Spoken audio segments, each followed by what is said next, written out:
Like, all right. Welcome back to the Running Wine Mom podcast. I'm your host, Samantha Cieslinski, aka the Running Wine Mom. Today we have a special guest joining us, the talented and prolific author, Sally Hepworth. Sally is a New York Times bestselling author of 9 novels, with her latest release being Darling Girls, a gripping psychological thriller that keeps readers on the edge of their seats. Beyond her literary achievements, Sally's journey to becoming a best-selling author is as inspiring as her novels. From her humble beginnings in event management and human resources to pursuing her lifelong dream of writing while on maternity leave, Sally's dedication to her craft shines through in every page she pens. In this episode, we'll delve into Sally's personal life, exploring the influence behind her storytelling, from her deep connections with family to the rituals that fuel her creativity. We'll uncover the woman behind the words. We'll also dive into Sally's journey as an author, discussing the challenges and rewards of creating compelling narratives that resonate with readers worldwide. And of course, we'll explore Sally's latest novel, Darling Girls, with its exploration of sisterhood, secrets, and suspense. We'll unravel the mysteries behind the pages and discover the inspiration behind the gripping tale. So without further ado, let's welcome Sally. Welcome, Sally. Hello. Thank you so much for having me. I'm so thrilled to be here. I am so excited. And I've read, I think this is my 4th book that I finished of yours, maybe 5th.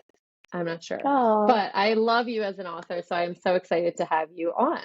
thank you. So to start each episode, we have our wine, and wit of the week segment. This is where we share our favorite bottle of wine, vent about something that is bothering us, and celebrate our recent victories. So grab a glass, take a deep breath, and let's get started. So Sally, what is your WINE of the week? Well, I have actually, since it's 10:30 in the morning in Australia, I am on the water. But I did have a glass of wine last night, a very nice, it's called Shaw and Smith Pinot Grigio, which was lovely. And, I ended up having a few glasses because I couldn't stop. Love it.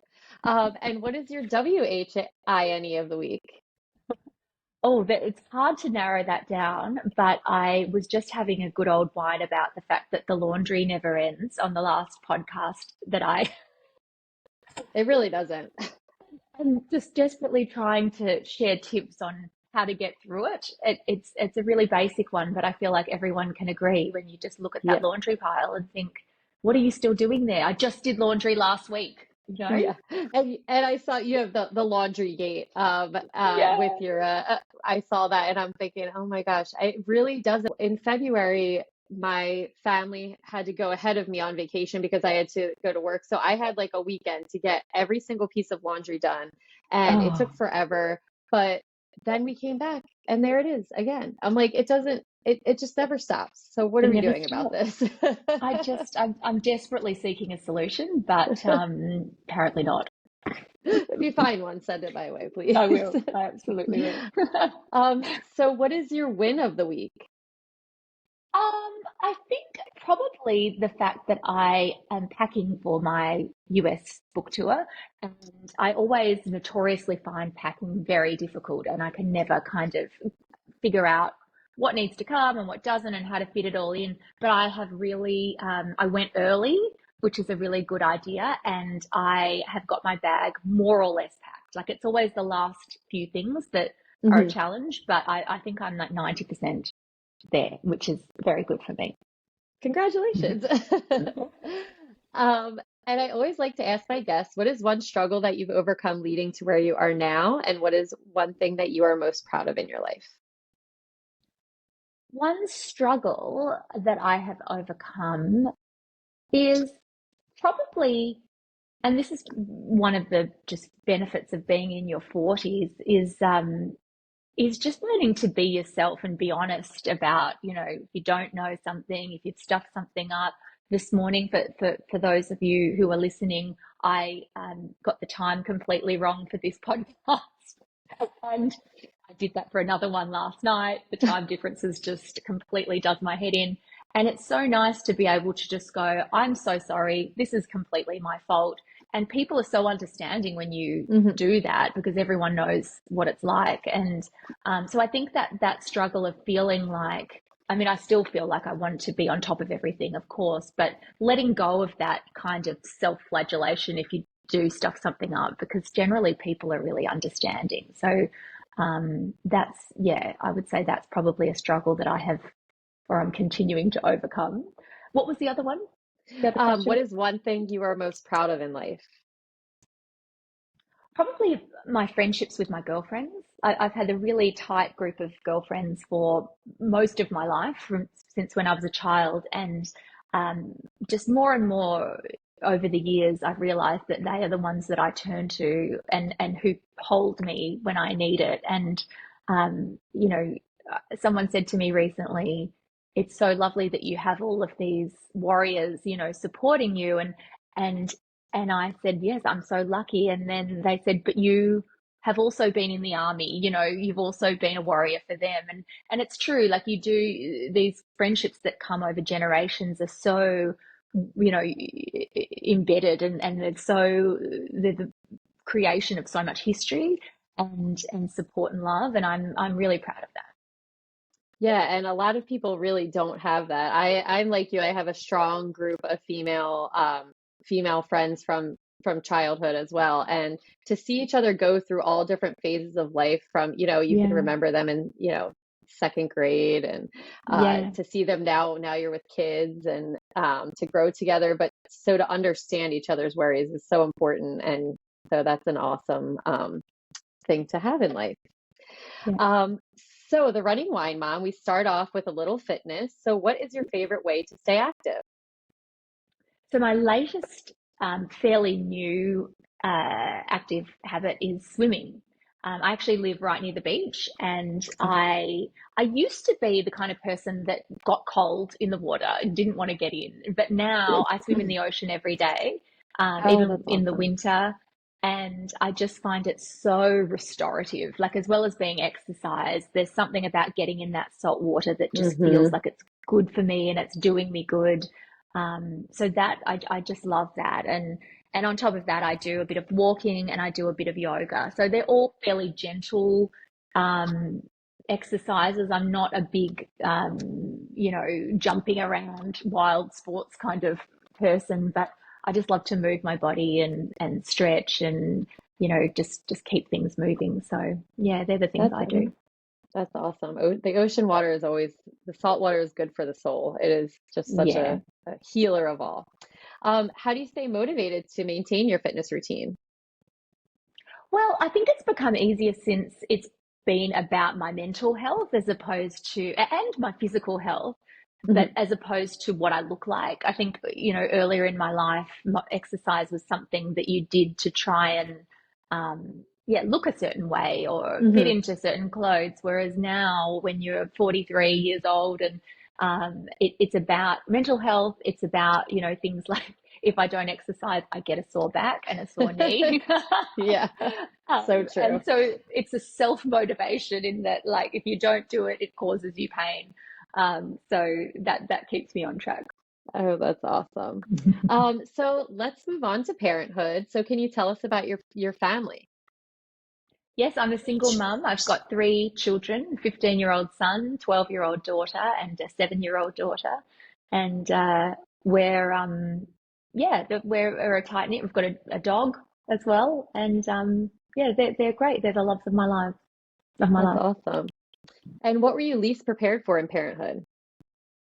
Oh gosh, I wasn't prepared for anything. I remember, and I think a lot of new mums say this, but the moment they let you take your baby home from hospital, and you just think, but I'm not qualified to look after this child. Like this, Yes, yeah. And I often still feel like that when they come to me with a problem, and I think, I look around for the person who's going to know, and I realize, oh, that's that's supposed to me. be me. But I equally think that one of the beautiful things about becoming a parent is how much you turn to your instincts, and how natural sometimes parenting feels. Like, you're a natural Hmm. instinct to protect your child, or to, you know, yeah, to worry, or to, to keep them safe. It's so primal. And I think that's probably why they let you take your babies home, Yeah, because they, it is still the craziest thing to me that they just give you a child. You're like, yeah, okay. I know, it's Um, outrageous. what do you think your parenting style is? I'm a pretty relaxed mum. I'm not a super strict parent. Maybe to my detriment. I don't know. My kids are really great kids, and I haven't found that I'm a super big disciplinarian. And I guess I probably try to understand how they're feeling.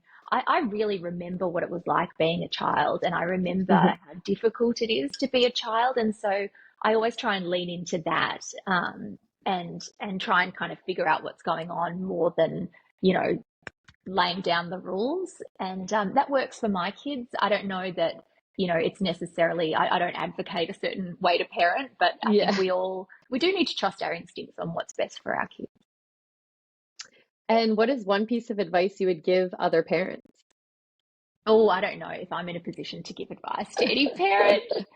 But one thing I heard someone else say once that I always thought of is this parent said, when my child is upset, when something's happened, I always hug them first and ask questions later. That's good And advice. yeah, I do that, and I thought about that a lot.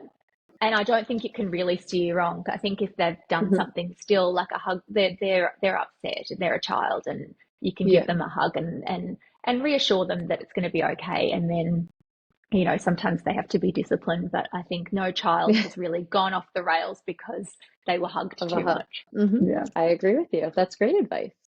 So let's get a little bit into you and your journey into becoming an author. So I read that you kind of pursued your dream of becoming an author while on maternity leave with your first child. And actually, funny enough, because I forget, I read it must have been in a blog or an article that you wrote, and you were talking about how, like, you know, thinking I had all this time to write. And I realized, like, so I wrote a journal prompt book with my first daughter, with my daughter, my only daughter, on maternity Yeah. leave. And I was like, I really connected with that, because you're like, you feel like you have no time, but then, like, when they're napping, you're like, I might have 10 minutes, I might Yeah. have 2 hours. What can Yeah. I do at this time? So that's where I was like, oh, let me kind of, because I teach as well, use some of the stuff with teaching. And anyway, long story short, I would love to hear what your thought process behind it, because I am not nearly as a successful writer as you are. Oh, well, I mean, it was exactly as you said. It was that I thought this is a good. I mean, yes, it's true that babies take up a lot of time, and I have had a few people say to me, I can't believe you wrote a novel when you had, I couldn't even write a shopping list when I had a new Mhm. baby. And to that, I say two things. One is that I had a very good sleeper. My first baby, I called him my robot baby because he Oh, would sleep for 3 hours every afternoon, and I could bank on that. And that gave me some really good time to write. And the other thing is that I did really let everything else go to hell. Like hmm, I wasn't really doing the laundry or yeah. the other things. Everything, the house was in chaos, but I was writing a book. And I think what it really provided for me, even more than just that time while my son was napping, was going on maternity leave. It's a kind of stopgap in your life Hmm. that makes you um, pause and think about, what am I doing that I enjoy? What am I not doing? What would I like to do? And I think that's the reason that a lot of women I speak to will write or create a business or whatever it is that they're doing Hmm. during that period, because it makes them take stock of where they're at and what they want for the next little period. So Yeah. yeah, for me that was the start of it. Well, that's amazing. So also, family obviously plays a significant role in your life, both personally and in your novels. So how do you use your real life experience with family influence to kind of the family dynamics you create in your stories? I don't really take anything across the board, like from real life, and put it in a Hmm. story. Hmm. I create fictional characters and fictional situations always. Um, that said, it's impossible for a part of yourself to not leak through onto the page. And so, in that way, every understanding that I have come to about mothers-in-law or sisters or familial relationships do find their way onto the page. Hmm. Every kind of interaction that I've had that I figured out was a misunderstanding, or all of that stuff that allows us to understand human beings uh, is integral to writing the books. That's why I think it's hard to write a book until you have had a bit of life experience and you understand how relationships work and the nuance of it, and the multiple perspectives. So yeah, I suppose that's probably the way that my real life relationships influence the Yeah. books. And what about any writing rituals or habits that help you kind of during the creative process? Do you write? I always like to ask the authors that I interview, do you write the beginning and ending first and then fill the middle in, or do you kind of do an outline and then write as you go? No, I thought of doing the beginning and the ending first, but there's usually too many threads that I can't quite get there. To, I, I write in sequential order, generally from beginning to end. Sometimes I'll jump ahead if I know that there's a scene that I'm sort of itching to write. I might do that and fill in the gaps later. Uh, so yeah, that will be my process.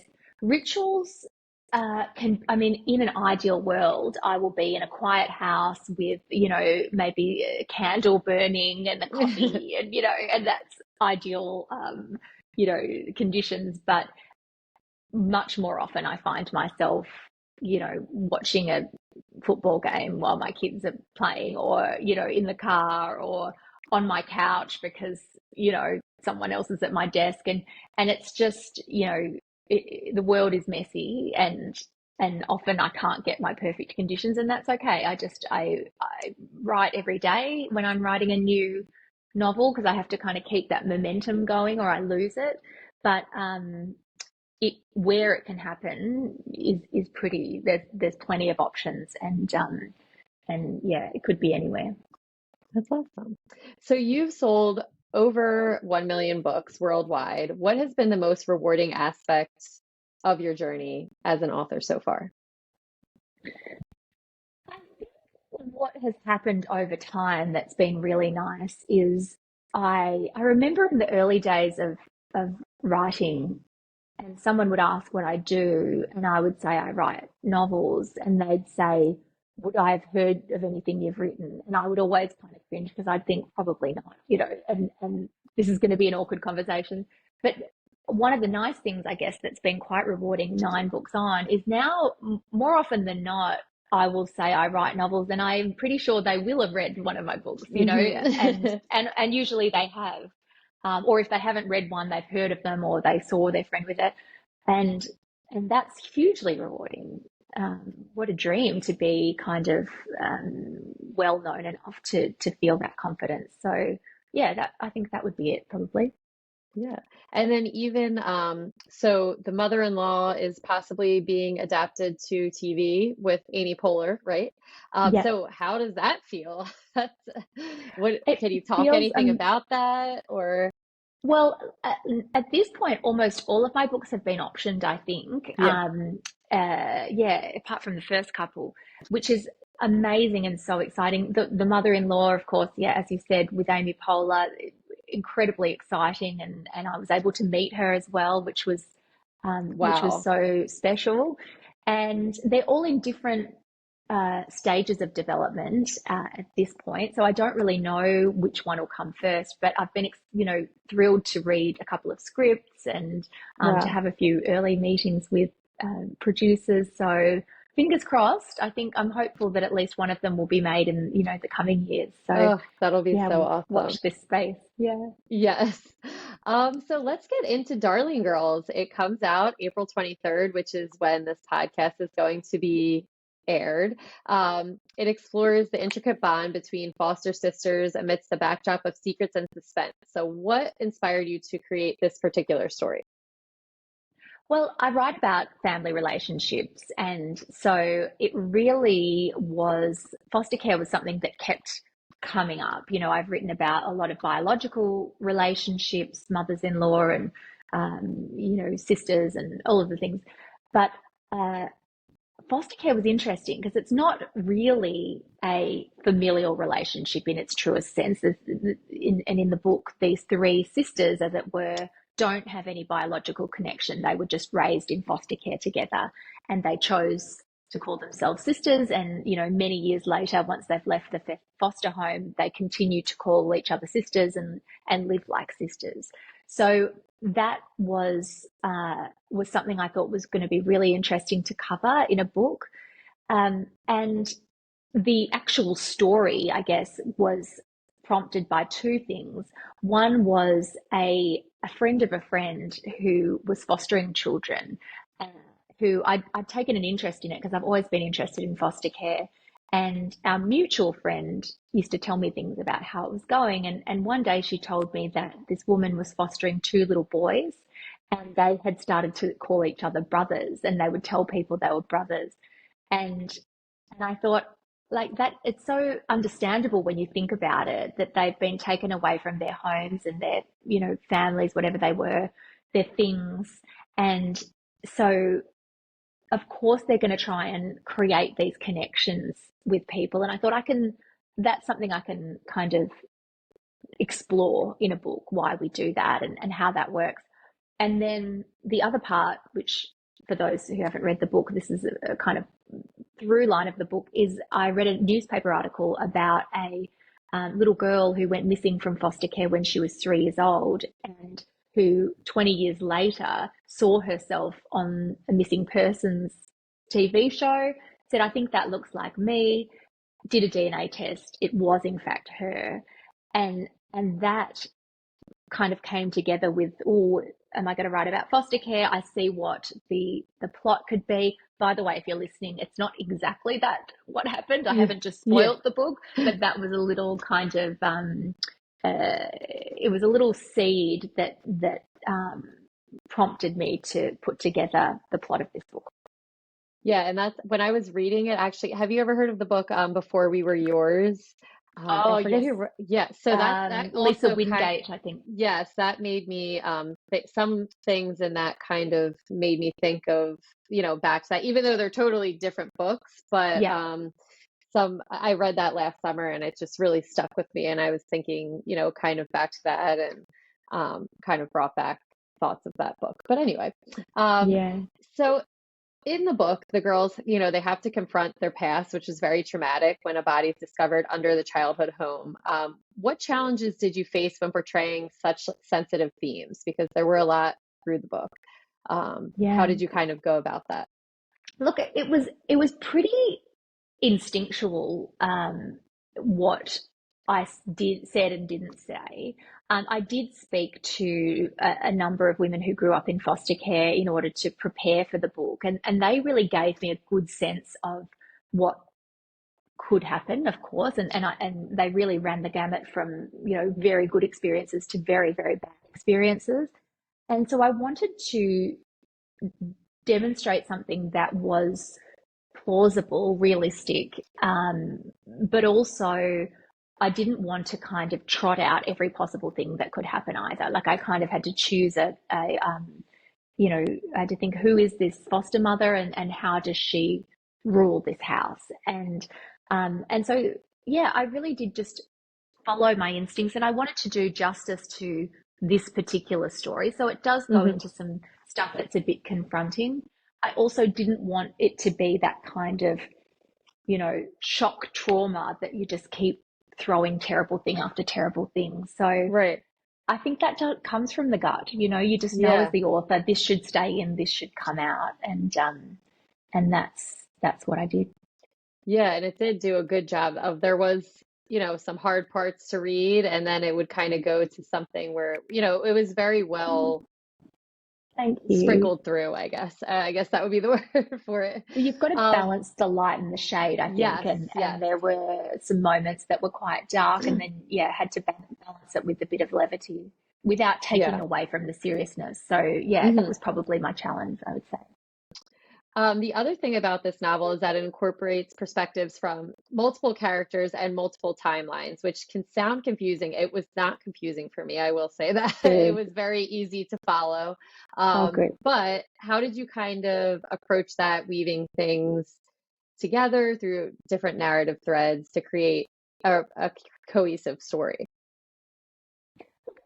straightforward. As you say, there were two timelines, and Hmm. there were the flashbacks to where the girls were living in the foster home, and then there was the current day story. I alternated between the perspectives of the three women, and so there were parts of that were, I had to think of who's revealing what and who knows what. And Hmm. but in a sense, because all three women were on the page in even in each other's stories, Hmm. it made it quite straightforward to tell the story that way. And I felt like that was the way that the story was supposed to be told. So I didn't have any great challenges with it.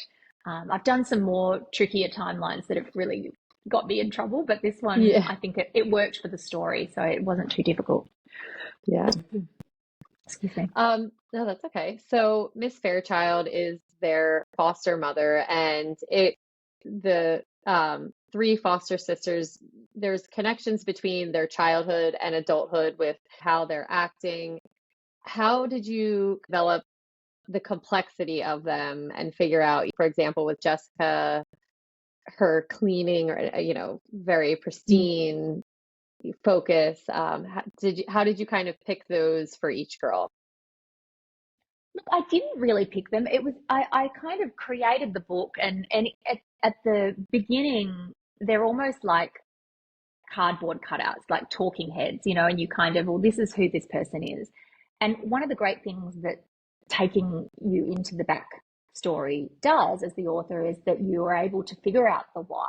Like I knew who Jessica was in the current Just, yeah, day, but when I then went back, I thought, oh, well, this is why she's like that. These stories right. allowed me to dig deep, and it allowed me to figure out what needed to be on the page, and often it was just really exploring what made the girls the way that they were. So, yeah, I find that more and more, the more books that I write, I can follow my instincts a little bit and not have to be too, I don't have to manufacture anything too much. I just trust the story. So without giving away any spoilers, what was the most surprising or challenging aspect of writing Darling Girls for you? Oh, I think it was probably not so much the writing, but definitely speaking to the women who had been through foster care. And in some cases, they were pretty traumatic stories. And I find that much more difficult to deal with than writing my stories, because while the women are very real to me, it's not, it didn't actually happen. Whereas as I'm speaking to the women, their stories happened to It them. did. Mhm. And that I find really difficult to turn away from. And also it made me very determined to tell a story that would be fair to them and that would do all of these experiences justice. So that would be the most challenging, I think, speaking to the women. Great. All right. So you have given us so much information into your background, in writing, all the success of your writing, and now your newest, Darling Girls, which, like I said, I just finished and I loved it so much. But what do you hope the readers will take away from Darling Girls and your body of work as a whole? I hope that well, two things. I mean, of Darling Girls specifically, one of the most beautiful things that's come out of that book has been, because it was released in Australia 6 months ago, so I've already Okay. had some feedback, and I've heard from probably a dozen people who have decided to train to become foster parents, having read Wow.